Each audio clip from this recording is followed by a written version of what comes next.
Welcome everybody to Smart Recovery webinar this morning. Had a few tech issues. We're back on track. So thank you and I appreciate everyone's patience with that. So as we know, we're running webinars pretty frequently, monthly, bi-monthly, just covering a range of different topics that's relevant to smart recovery, facilitators, anyone that's interested in the program.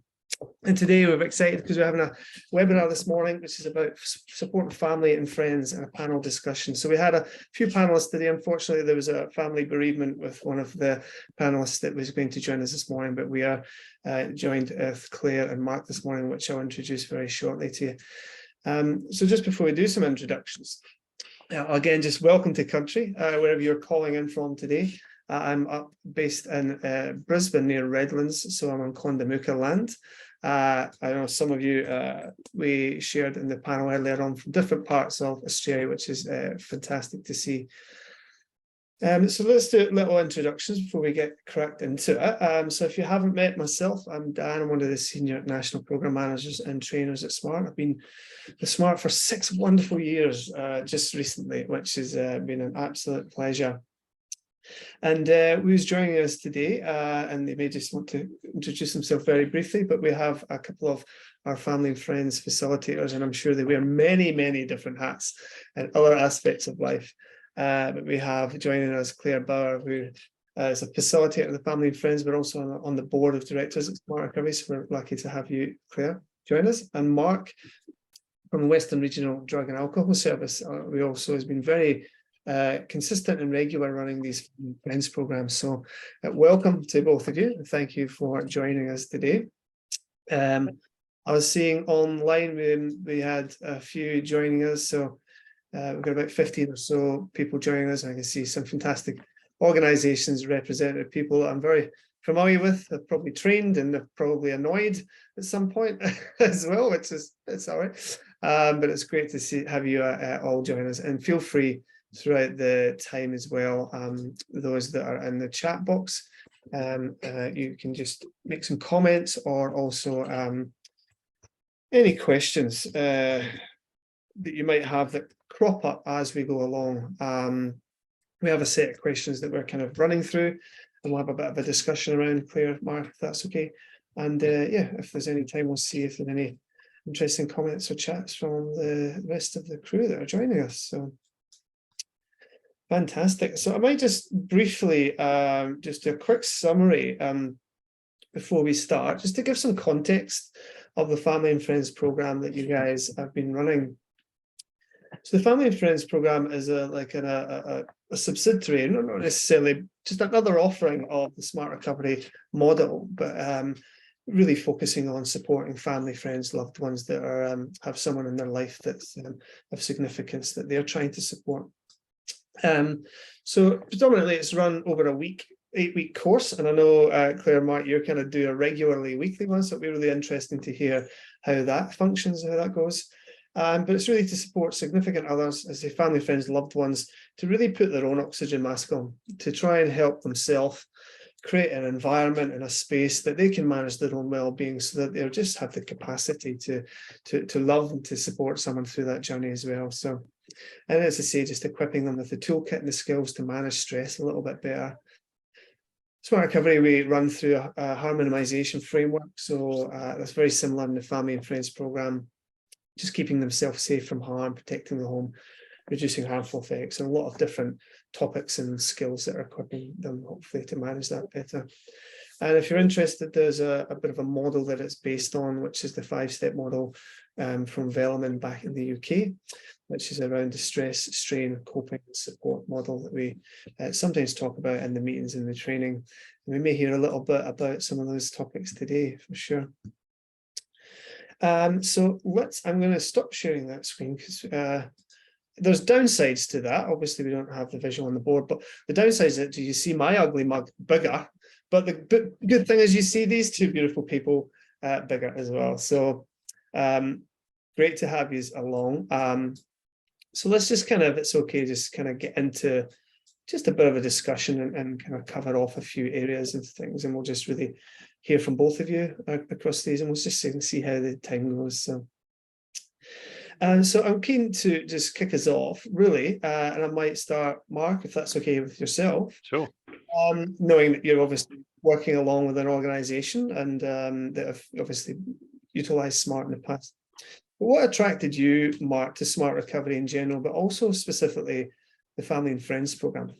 Yeah, so for me personally, I guess my background's been working in mental health and drug and alcohol for a number of years, and I've always valued the engagement of families in the treatment process, and I feel like the service systems have not done justice to involving families in that program. And I guess I came across some family group models over the years, and I really liked the SMART framework, and I'd been facilitating SMART recovery meetings for people with their own problematic addictions, and then to embrace the sort of SMART family and friends model just was a really good fit for me, because it's what I like to work with families. I see families have significant strain and stress associated with a loved one who's engaging in addictive behaviour, and so really wanted to be able to build a network of support. And really, the other thing I really like about SMART is that it's based on evidence-based tools. So getting that opportunity to share information, because sadly there is a lack of information available for families. So when you first realise you've got a loved one that has a dependence or an addictive behaviour, there's not a wealth of information out there. You get basically a lot of personal opinions and judgments from families and friends to tell you what you should do or shouldn't do, that's not really based in science. And I think that's the other thing I really like about the SMART recovery model. And I also like the fact that it doesn't use labels. So, we're not into, that sort of stuff, which I think further alienates people and adds to the whole stigma. So yeah, no, it just was a good fit for me. Yeah, absolutely. And I think you're right in saying that there's not a lot of information out there for people. And I find a lot of family members that have approached SMART Recovery in those early days, they just don't know where to turn, and they actually feel quite lonely and isolated and feeling like they're the only people really experiencing that. And so it's really refreshing to hear when they have those opportunities to connect with people and just get some adequate kind of direction in their journey, because it is, as you say, very, very stressful going through that, experiencing someone you so much care about and love, so. Claire, what about yourself? You're really from a slightly different perspective, in the sense you're not necessarily running SMART Recovery from an organisation or part of a service delivery. So obviously you're on the board. We don't have to go into that too much, but just what was your appeal to SMART Recovery when you first came on board, and really that journey for you, what drew you to the Family and Friends? Yeah, no, look, I mean, I have lived experience as well. So I have a family member who struggled for a number of years, and I just remember how desperately lonely and sad it was for me, and a very difficult time for my whole family. And as you both have just said, it was so hard to find information or support. I did try some Al-Anon groups, which were great on their own, but it wasn't for me. It didn't kind of work. And when I came across SMART, I mean, what really appealed was that it was hopeful, that it delivered a message that if you did stick with the program, try to learn and practice new tools and techniques, and with the support of other group members with you, you could find a way forward. I mean, I think I was always looking for a silver bullet initially. And I think a lot of people who join my group, if they're new members, they are looking for just the single thing that's going to work. But what you realize over time is that there are tools and techniques, things you can learn to make small shifts which somehow come together and can improve your quality of life and kind of rescue you. I mean, I got involved because I just knew how dreadful it had been for me, and I hate seeing people go through that. Do you know what I mean? So it's just an opportunity to participate in something that's doing good. Yeah. I can imagine that people feel just kind of a bit lost, isn't it? And it's like, just looking for any help. And I think a lot of the time, well, not a lot of time, but there are a few that come through or approach the program thinking, I just need tips to get Jimmy off drugs, and that's all they come for. And it's coming to realize really what truly this space is for them, and that's quite inspiring for them, and quite a surprise for some, to focus on ourselves, and it's not always an easy thing to do that, for sure. I guess just thinking about that journey for yourself, and we'll just kind of put it back to Mark again. What has it been like, that journey for you, being a facilitator, just for yourself? We'll look at, I guess, some of the participant experiences and outcomes that you might be able to share, but just share a little bit of insight for people that maybe are not facilitating SMART or don't know much about what it's like to facilitate that space. I guess as I say, I was kind of blessed that I'd worked with families a lot before I came into this space, so I kind of had some comfort with working with the issues that might sort of come up within families, and to be honest, it is a little bit more challenging when you're doing that in a group setting and you've got lots of different issues going on at the same time. But in saying that, it's also just incredible to be able to provide that space for families to connect with other families. And I think without a doubt, it's been one of the more rewarding parts of my career, in the sense of as you said, families being able to feel validated, to be able to share, connect, this stuff of isolation and shame and guilt that people feel in this journey. I live and work in a small rural area, so that's a significant impact on families to be able to talk openly about the struggles that might be going on because of the fear of judgment. And so I think it's a really blessed space to be in, really, that we can do something that might help to reduce that sort of burden and stress. And as I said before at the start, learning some strategies that actually are helpful. And you're right, we've I don't know if there's anyone in the audience from our group, but the anecdote of one of the family members, he came to the group with a plan that he would have his daughter fixed within 6 weeks and had a very clear idea how this would work. He still comes to the group 2 years later, but he's changed his whole relationship with that trying to control and take over, and recognizing that didn't work. And that so having some more effective strategies, it's reduced his stress levels, and created a better opportunity to have a more positive relationship with his loved one. That's it's always great to hear those stories. That's what keeps us going, isn't it, really? It's not always easy to sit in this space, and just hearing that there's moments of inspiration, and that's why I'm doing this, isn't it? So, and just I'm curious, and we'll ask Claire the same question. I do find sometimes when people or trainees or facilitators start this journey for themselves, Mark, they're supporting the space, helping people develop skills and tools and different things. But have you found yourself actually using these tools in your own life, and it kind of starts to spill out? I mean, you start thinking about stress and situations and different things that you might be going through, and how you kind of engage some of those same processes. Oh, look, the things that are universally relevant, absolutely. There's no question about really noticing times when I'm getting really stressed or being reactive, and to maybe check in with myself as to what buttons are being pushed here, how am I thinking about this situation, what kind of language am I using, am I really communicating in the best way? I think so often a lot of the stress and tension within families is about communication, more uppermost, and letting go of assumptions and checking in, really making sure you actually are hearing the person clearly in what they're saying, because I think that's a lot of conflict does arise because of that kind of the assumptions. We're all guilty of it. It's just normal part of communication. It's not a family issue as such, but yeah, I think those skills and techniques are very relevant. And the things around goal setting and, you know, problem solving, I use those quite regularly, and I'm a big fan of problem solving. I think it's one of the most effective ways to get people all to the same page. Yeah, absolutely.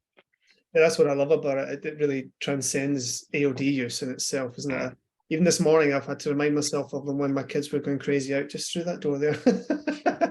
And I'm just mindful of that. But Claire, I'd love to hear from your perspective, obviously that a very personal journey as well, but what has it done for you, and just share a little bit about, you know, that journey for you as a facilitator. Yeah, no, well, I'd agree with both of you 100% that there are so many things that I have learned from this program that are not all about AOD. It's about how to live a better life. Everything from the beginning about change. You know, if what you're doing at the moment, the techniques that you're using are not working, then assess them, try something new, try something different, to the self-care aspects of the program. And I think, yeah, I've learned things from people's stories about the different ways that they manage things, the stuff that they have been through. Mark, you brought up the shame and the embarrassment that all of us with lived experience hold, and to be in a space where you can tell your stories, share your truth, talk about the awful things that have happened, and not be judged, just be cared for, and that there are people who are empathetic and understand what it is that you have been through. I have learned so much and have met so many incredible people dealing with difficult situations all over Australia. And actually there are people, particularly during COVID, who used to dial in from all over the world, actually, just to not be alone, you know, to know that there is somebody else out there who understands aspects of what you're going through and can be part of your support network. It's I feel blessed to have been able to participate in this program. Yeah. That's awesome. Thank you, Claire. And I think, yeah, I don't even mind sharing. Obviously, I facilitate over the years as well, not just working from Smart as well. But I agree as well. I think there's been times, but the family and friends, and also just the normal Smart recovery. You know, when I'm in my own head, I might be stressed out. I walk into these meetings. Sometimes I'm like, I genuinely cannot be bothered because I'm so drained and exhausted. And I've sat and ran the meeting, and I've walked away, just felt so uplifted and inspired, and just thought that was amazing. Even when I'm in those spaces personally as a facilitator, I've ran meetings that I've just thought to myself, well, that was horrid. I was hopeless. I wasn't asking the right questions. I've just forgotten everything. I train people every single day. And at the checkout, I've been, yeah, how was the meeting? That's the best meeting I've ever been to. Well, fair enough. Okay, it's not about me. And when we're creating a space, you know, and people just really seem to value that space to be able to share, and especially family members when they're probably not used to living in that space long term. Well, some of them may, but you know, when you're the individual going through addiction yourself, it's an everyday thing. It's an everyday struggle. You survive and you bring a lot of resilience, but a lot of family members just come really quite hopeless and nowhere to go. So it's amazing. Yeah, and Dan, I mean, I think the process itself, I mean, it's a very simple process. You know, the check-in, which can often be really sad and difficult. You know, there's this discussion, there's the sharing, but then the checkout at the end is in itself, I think, it's hopeful. It's making a plan. It's trying to do something differently over the next period. And like you, yeah, sometimes during the meetings, you hear things that are dreadfully moving and sad. But if somebody can just make a small plan, however small it is, at the end of the meeting, it does give you hope that things could get better. Yeah. Absolutely. Yeah, it can be very, very inspiring moments that sometimes we need to remind ourselves from every day. Cool, thanks for that. Just moving on to the next question here. So I lost my little screen. Here we go. So yeah, feel free, guys, if there is questions you have pop up, we'll do our best to answer them. I see there's a question on the 5-step Velleman model, which I'll share in the chat in a little second when I can control my little boxes opening and showing. So we've kind of touched on it a little bit around the program and how useful it is for family members and loved ones. I guess maybe just to expand on that, what do you feel as the main things that people walk away from these meetings having gained from having these conversations and those kind of topics that they kind of do discuss in these meetings, Mark? Yeah, I think pretty much universally from the first meeting, that connection, that recognition that this is not unique to me, and that validation that I'm not the cause of this. That, I love the 4 C's. I didn't cause it, I can't cure it, I can't control it, but I can learn to manage it or cope with it. I think those words are really helpful from the outset, because I think families do come for a variety of different reasons with a lot of exhaustion, guilt, all those sort of emotions that by connecting with the group, seeing, and that's what I love when you've got a range of people's continue on that journey. Some are way down the track, some are very new to it. I think that's a really good opportunity to connect and check in with where you're sitting at this point. And so that I find that that's probably a really important part of the program, and then to just be exposed to some of those tools that are available, and to the resources that are not only on the Smart Recovery website, but share resources from other programs in terms of that are evidence-based around understanding addiction and working ways to set boundaries, all those, the communication skills, all those sort of things I think are really invaluable to families, and that's what I think is most useful for people that come to the group. So validation and some strategies to walk away with. Mm-hmm. Anything you're happy expanding on that, Claire? Yeah, no, look, I'd agree 100%. I think it is also, that first chapter of the manual of the course, which is about change, and people often arrive, just wanting to change their loved one. How do I get little Johnny into the best rehab that's going to fix him in 3 weeks? That kind of thing. And then we say, well, actually, you can't change them. So the only thing you can do is change yourself. And that is, that's at the heart of all of it. It can be incredibly empowering for those who embrace it. It influences all those other discussions that we might have about how is it that you set a boundary, not a boundary for them, but a boundary for yourself. What is it that you can do differently in your behavior? How can you take care of yourself? I mean, I can sometimes, perhaps see people raising their eyebrows. Is this really about me taking care of myself? Isn't it about me taking care of my loved one? But no, you've got to, you started this, Dan, with that image of putting on the oxygen mask. You have to put on your own oxygen mask first before you can do anything further. Yeah. And I'm just, I even reflect on recently, just don't mind sharing, not that they engaged in the Family Friends program quite yet, but it was actually my wife's cousin that's going through some methamphetamine issues as well.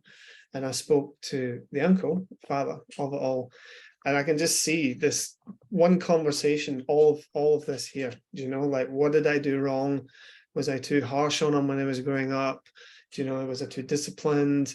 What can we do to fix this? Is this a disease? Is this? Can we, there's all these processes. And then just, we talk about can't control it as well, which is really difficult. Not that we want to control our friends or our loved ones, but most of the time when we are feeling out of control, that's when the stress levels and the distress comes, because we all would like to be in control of everything, but the very nature of that cognitive behavioral process is that it's not the event, it's your response to it. And, you might respond to it differently from another family member, and it's really understanding that and, yeah, cope with that. And sometimes that might be quite deflating. I'm just going to cope with it. I'm just going to deal with it. All right, well, thanks. But I think, that is the emphasis on it, that if you can develop skills, strategies, routines, boundaries, develop your communication, then just when you have to engage in that difficult, distressful event, your well-being is kind of catered for, at least as best as it can be. And what that does is, I think it creates a space that I've heard so many participants be like, whoa, what's happened? What's shifted here in this interaction, in this transaction with your family and loved ones? And that just creates a safety and a familiarity and boundaries that actually becomes appealing, because that's what people are desperately wanting in their life. So then they've got this family member that's treating them very, very different to everyone else and every other thing that they're engaging in. And that hopefully starts to create a space for them, to Johnny or Jimmy or whoever it is, to want to start to talk. And I'd love to hear some more stories, and we'll look for them, of those family members traveling through that journey together. I don't know if that's something that's ever cropped up or you've heard of. Feel free to say that if not, but that's that continuation and that holistic care we'd love to see happening. I've had a few occasions where the family member attends Smart Recovery at the same time as the other family members attend the family and friends group, and that's been a really positive experience, because they talk about what they get out of their meetings together. They sort of have a debrief as a family unit. It doesn't happen all the time, but it's certainly great, because unfortunately sometimes families are more ready for change than their loved ones, so they're seeking that stuff, and their loved ones still back at maybe not ready to engage with helping services. But it's certainly in those where it has happened, it's been a really good experience. Yeah, absolutely. And Liz was just commenting there on just how we get the word out there to people. It's not always an easy thing. I guess sometimes family members might just be so lost and they just Google, help me, I've got a loved one who's on drugs or something. And we hope that there are ways that we can support and navigate and promote that. But I think maybe some of that promotion can come from within the SMART groups as well, when we're sharing that actually, people are sensitive, because a lot of the time, the normal SMART meetings, the main areas of people's lives that they want is improving relationships. It's a big part of why people fall into addictive behaviors. There's so much research on it.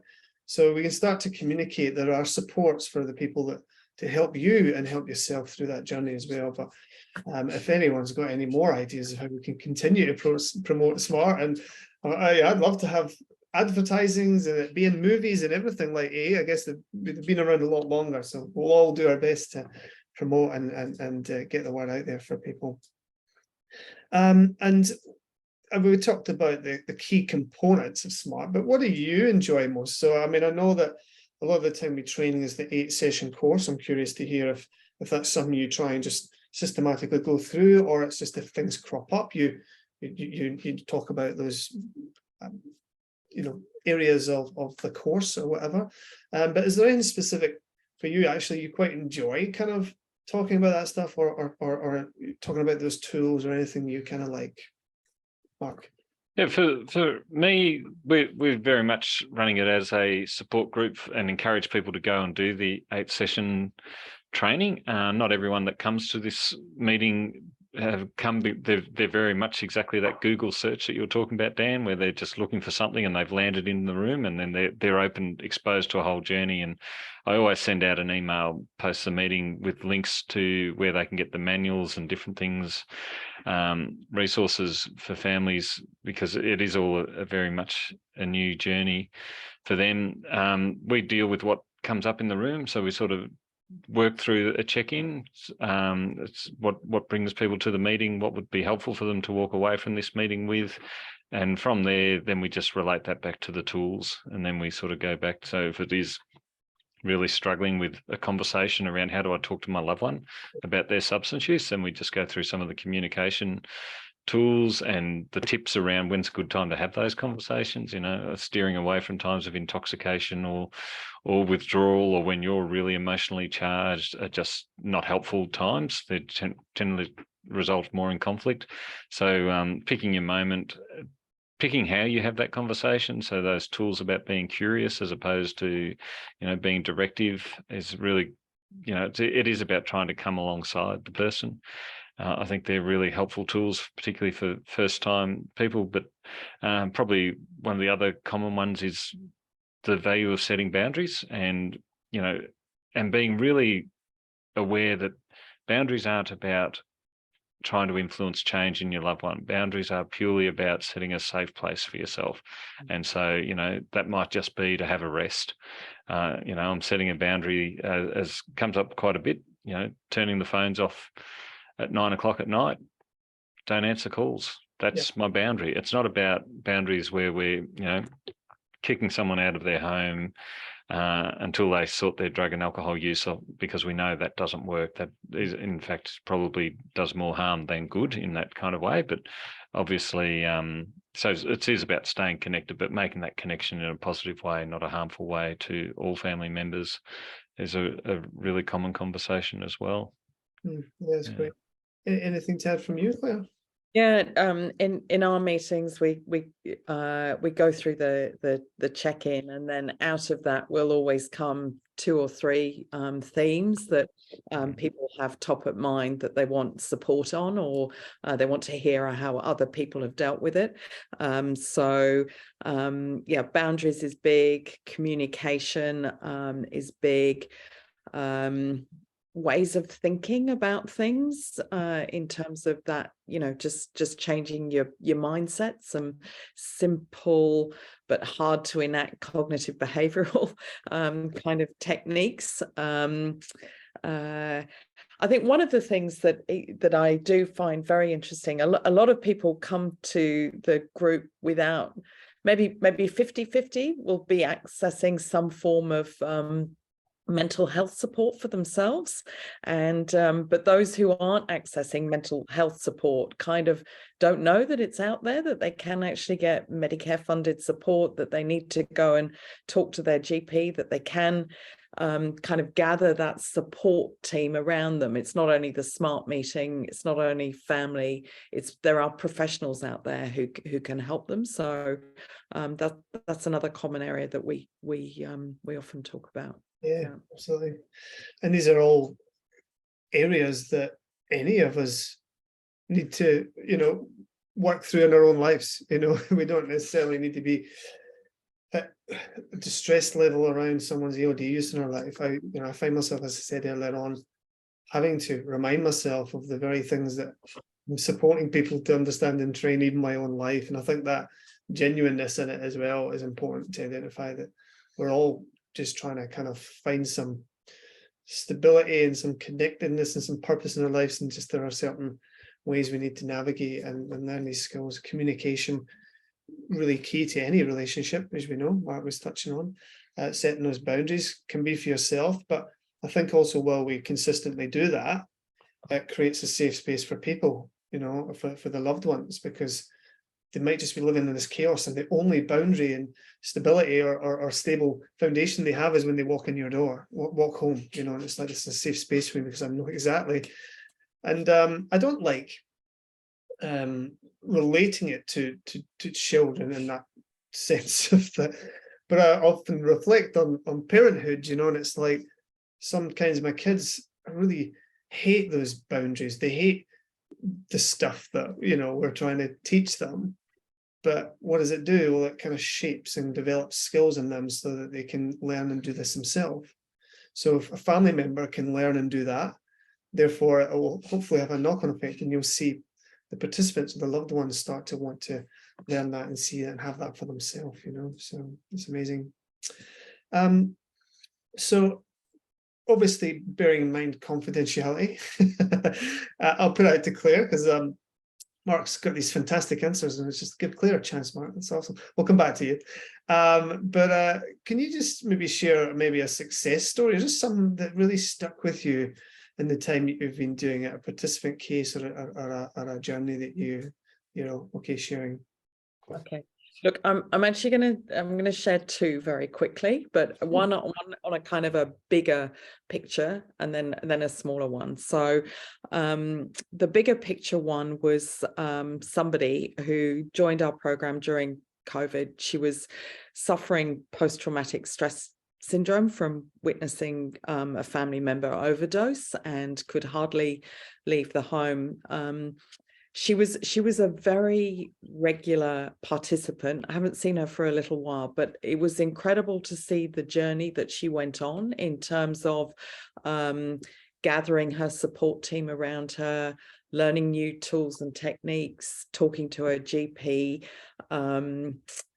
joining the gym, starting to run. I mean, every week she would come back with these incredible gains that she had made.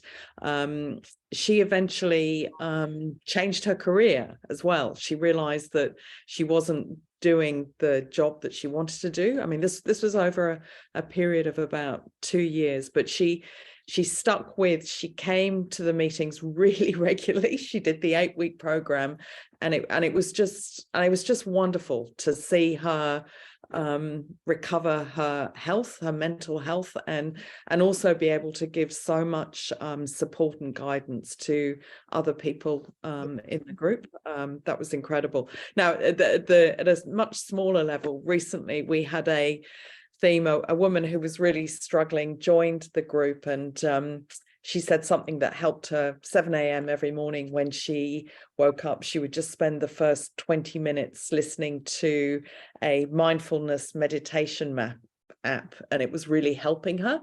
And the next week, three of the participants joined, and they'd also done exactly the same thing, and were saying, it's amazing, just something so simple has actually helped so much, just in terms of getting their head right around what it was that they needed to face over the next stage. Do you know what I mean? So there can be big hopeful stories, but also just small things that people can do that have worked for somebody else that you might learn about, that can just help make that next day, that next week a bit easier for you.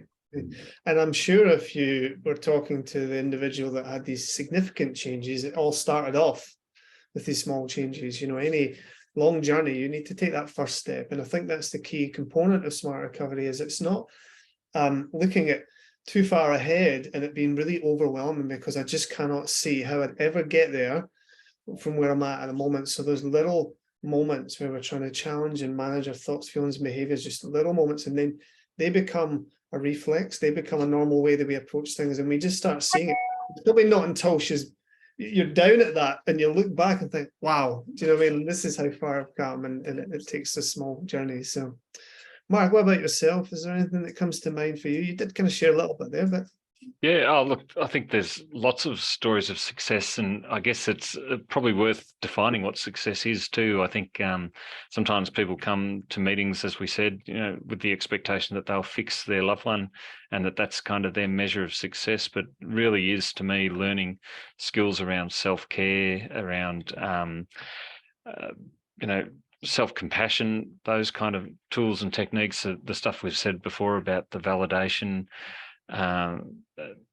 and just bringing different ways to think about the situation. I think, one case of a young person, married, partner with significant drinking problem, and he and his mother-in-law's, really spent 2 years absolutely exhausting themselves trying to control her drinking. And when through coming to these groups and learning about understanding stage of change, where she's at, understanding their role and where their communication, and going through that kind of inventory of what works, what doesn't work, they were able to re-evaluate what they were doing, and then to sit back and put in boundaries that they needed to do. Like, a simple boundary for him was he needed to get a good night's sleep. If she had been drinking that day, that wasn't going to work.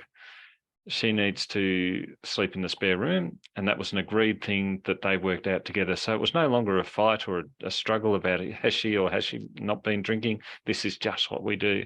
And pleasingly, they're still in a relationship today. They her drinking hasn't stopped, but it's no longer as problematic. Because I think sometimes when you've got those communication tensions going on, that kind of adds to stress. And we know that substance use and addictive behavior can be a means of coping with stress. So you're kind of adding to the fire rather than taking some of the fuel out of the fire. So letting go of that was a really positive change for them. I've seen, I noticed somebody put in the chat there around just good communication between a husband and wife, so they're on the same page. So those kind of things that people walk out, they're all, to me, kinds of signs of success. And as I say, I really measure the success as being for the family member coming to the group, rather than measuring that success on the impact it has on their loved one. But in saying that, I've certainly seen and had many times where those conversations have come back where, our loved one has decided to go into detox, or our loved one's now going to a smart recovery meeting, or our loved one's doing this. So there's all it's a long continuum, I guess, of different types of success. Absolutely. And yeah, you're referring to Gary's comment there, which I even think about the situation with, my wife's family that we talked about. And the follow-up conversations I ended up having, I needed to have a bit of a case conference. So when they all went round to the house and they put me on speakerphone, and I had to talk to all of them, because you're very spot on there. There's no point in having the husband and the wife, even if they're on the same page. Well, the brother round the corner's responding in a very different way, and it just kind of undoes the work, that's kind of done. So if you can kind of communicate and get all the family members, all the support structures around this individual saying the same thing, sticking to the same boundaries and the same consistencies, that's where I think there's real power and change in community as well, which is very, very true. So yeah, very good point Gary made there also. And Fiona says their families being cheerleaders on the sidelines can coach on the field.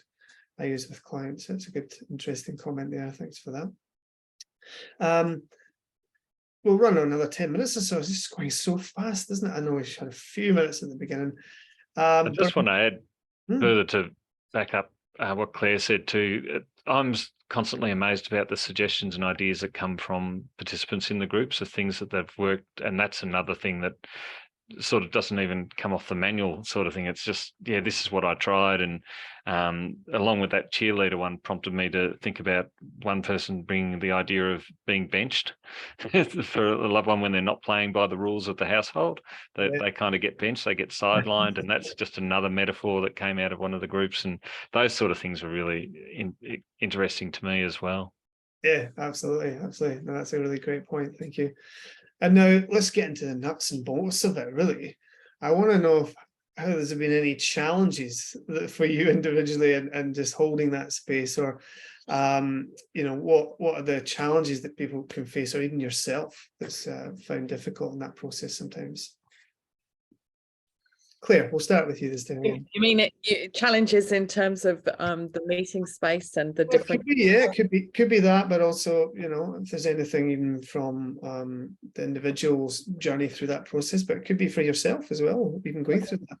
Yeah, I think the challenge for a lot of people is turning up at the meeting, and sometimes they'll join the meeting and then they'll say, oh, I was feeling so down, I had such a bad day today, and I just thought I wasn't going to come along to the meeting because I just couldn't do anything more.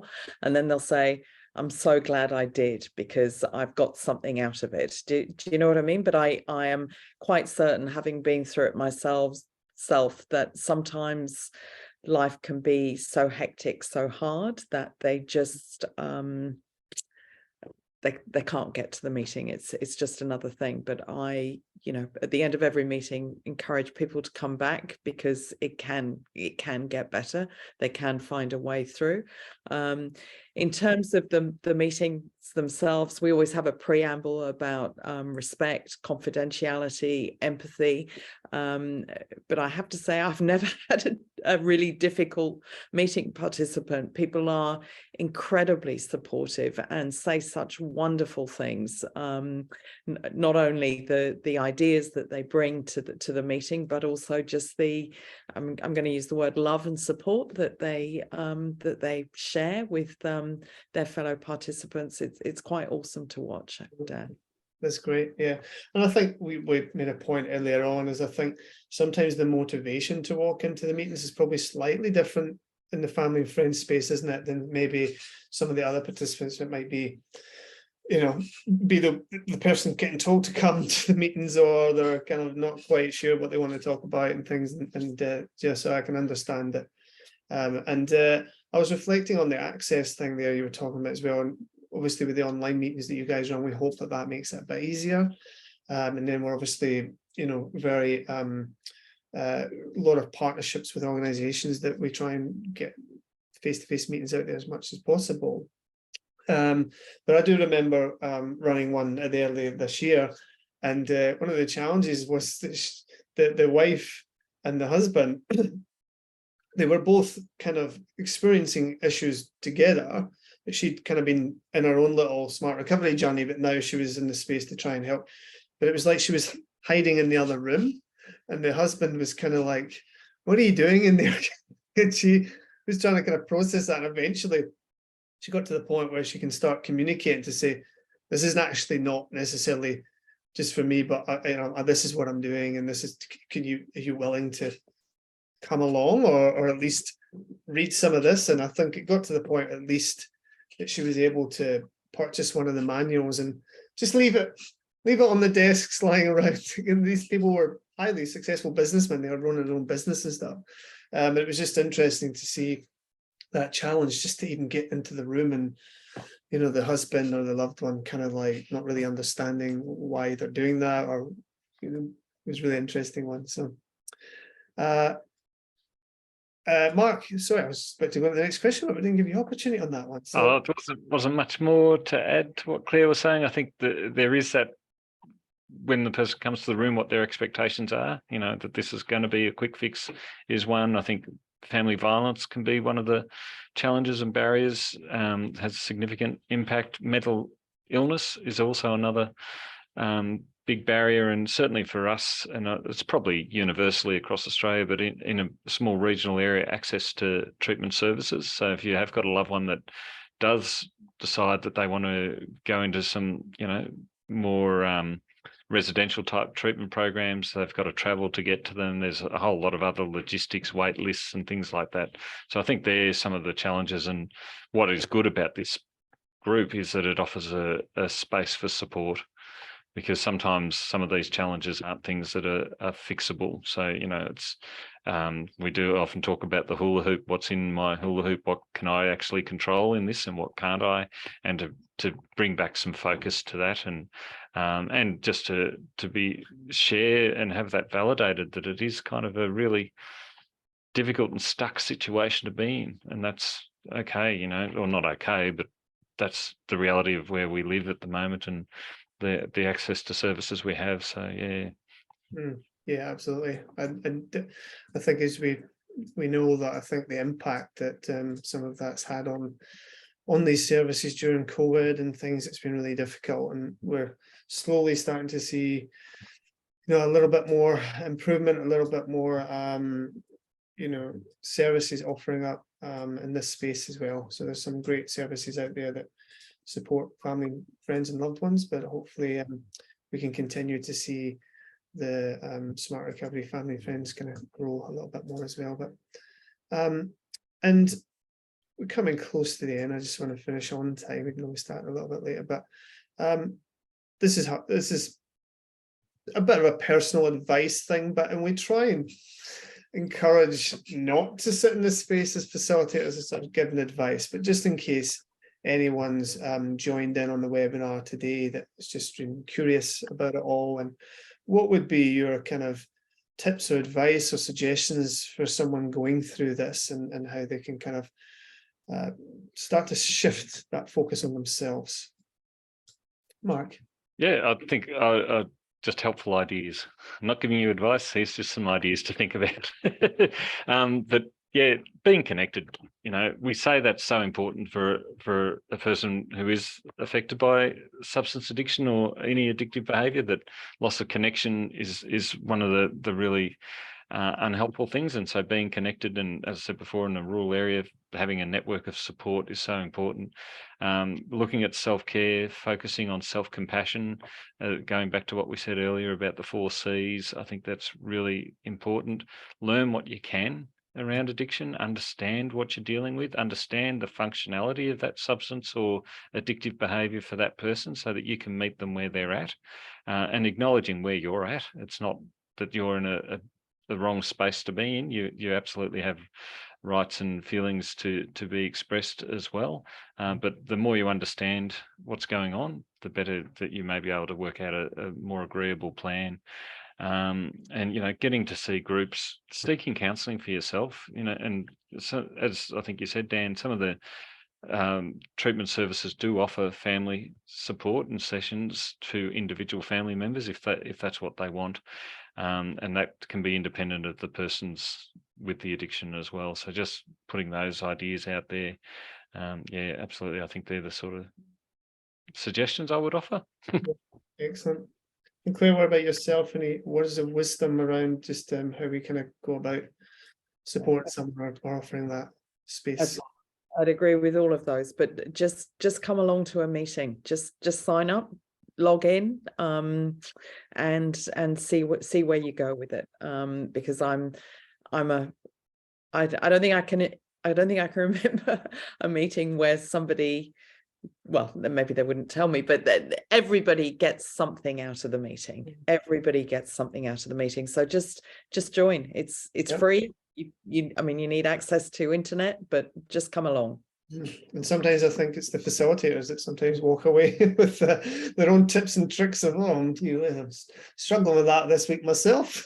Trying to apply that in your day. So the benefits of facilitating everyone, if you're not Family Friends program, is also great. So I'll just share with everyone here just a few links. I've posted them in the chat as well. Well, here we go. If you're not familiar with it, the website around the Family Friends program is a link there. We obviously run these webinars. There are other Family Friends webinars that we have run, but even just in general, the resources around on the same drop-down menu as the webinars, where it's the tools, the strategies, and different worksheets. If you're interested in the training, there's a section on the website as well. If you thought, this would be really great offering for service that I'd like to start an organization, then we'd love to have some conversations around that. And just feel free to email any of us, the staff team or myself. More than happy to have those conversations also. Hopefully no one today has been triggered or traumatized with any conversations we've had. But just in case, there's obviously some information there for just additional services that we always like to just finish on if anyone is just needing that additional support. And just to drop that in there, we can't really continue without fantastic partnerships and collaboration with organizations like yourselves, Mark, and with your help, Claire, and another amazing organization I've seen in the chat that we've been working with this last year. But if anyone is interested, we're there's a Christmas campaign so that we can start to empower our peers or families or loved ones and create a space. We've got some resources to, market this program better, or provide program development, or provide manuals or training for people that want to attend these courses. So feel free to save some money on your mince pies and put it into a great cause. And that's for myself.